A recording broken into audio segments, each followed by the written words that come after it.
This week on Chesapeake Bites, we'll be preparing the real deal, a classic Crab Imperial Maryland Style.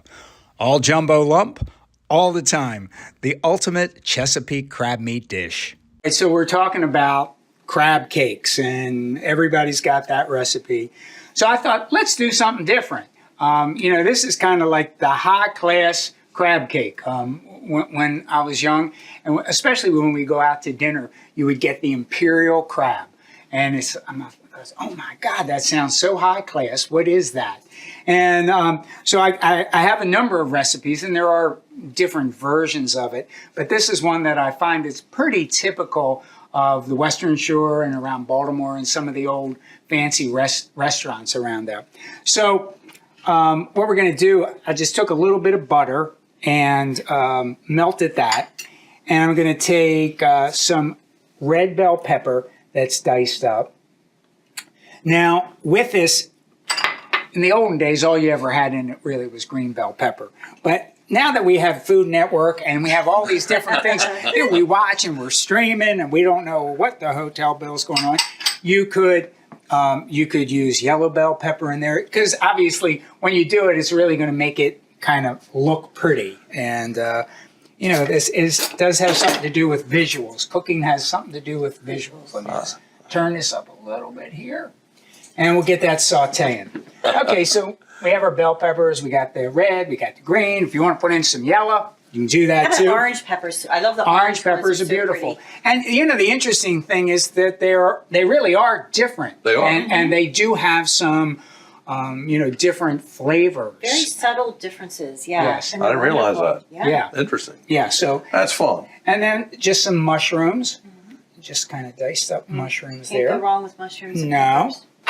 So, all right, so let's put so when we're talking about this imperial kind of thing here, this does have a little bit more flavor than some of the things and a little bit more texture than a regular crab cake would have. One of the things it doesn't have, there is no binding in it. So there's no cracker crumbs, there's no bread crumbs or cube breads. It's all crab. So it does usually use a little bit more mayonnaise than like a crab cake. Like a crab cake, I generally don't like to have much more than about 2 heaping tablespoons per pound for that. But this, we have a little bit more. So I just put in some Dijon mustard. I'm going to put in some ground black pepper, and then Worcestershire sauce. And as you know, that there's Worcestershire in so many Chesapeake recipes. It's unbelievable. There are. Well, I guess that it's an old English condiment, and there were a lot of English on the Eastern Shore in the olden days, and so that's that. So we're going to put just a couple dashes of Tabasco in there. Okay. And as always, looking good. I like to put a little bit of Old Bay in just to give a little bit of flavor there. And then let's see what else we have here. We got the Tabasco, and I'm just going to stir all this around. Also have some capers. Capers are really nice. They're a little salty. They have a little bite to them, but it works really nicely in imperial. So that's pretty much it. This is not rocket science to do this. Most Chesapeake recipes are not rocket science. But you make it look easy, John. You really do. I mean, you do your food at Gertrude's is just so wonderful. My wife and I have enjoyed lunch there several times. Oh, that's awesome. It is. It's an awesome place. Thank you. All right, so we have that there, right? Mm-hmm. And then we're going to take all this delicious bell peppers and mushroom and butter. Oh boy! It's not the diet workshop thing here. But I avoid those. But this is quite tasty. Mm-hmm. Looks good. So we're gonna mix all this up here, and then we're gonna take the star of the show, which would be the crab meat. Okay. Yeah. So we're using the lump crab meat today, and I usually just gently, as we've talked about, if you've been paying attention to these classes and we talk about anything, whenever we're working with crab meat, we treat it gently. Very gentle. Because these people spend so much time picking this stuff. They do. They work hard at it. I don't ever want to see a big old spoon or a whisk going into this thing because, you got to love your lumps and you pay for your lumps. So Absolutely. It's called pampering your crab meat. pampering your crab meat. Now we're stirring Cool. very gently on here. It's more of Very gently. more It's of a fold. folding. It is We're a fold. folding. We're just So you wouldn't want to folding. bring a mixer or anything Yeah, in? no. No mix masters. No. Keep those out of there. So usually like when I'm making a crab cake, I just do it all with my hands. I don't. Well, I'm enjoying this because anything really I know how to cook are crabs, and sometimes I don't do that so well. But I'm enjoying watching and, You can do and, this. and being here. You can do You this.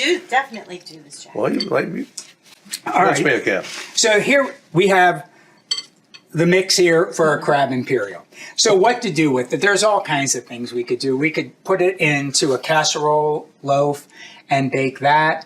Mary was out a little earlier, and she caught some of You're good. You're good.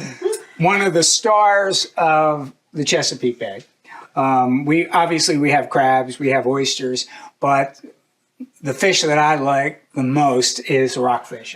And rockfish is also known as a striped bass.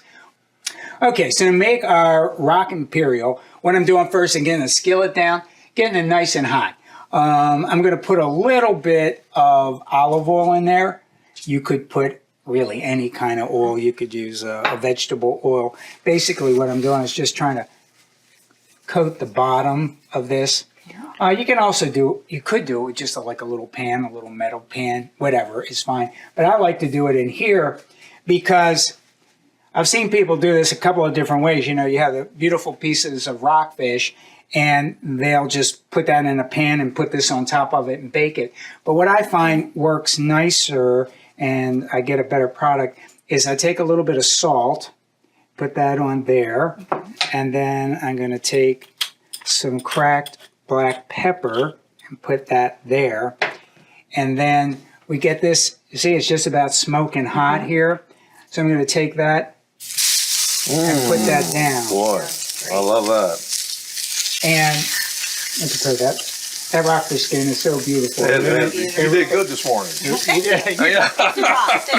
done right nice, nice. Okay. So all we're gonna do is I'm gonna leave that on for about, let's say 2 minutes, just to sear the outside of the skin. Then we'll flip that over, and once we flip it over, it's already gonna start cooking on the other side. And then we just pile that thing high with our Crab Imperial and get it in the oven. So it's really a simple thing to do. Okay, so just had a couple minutes on one side.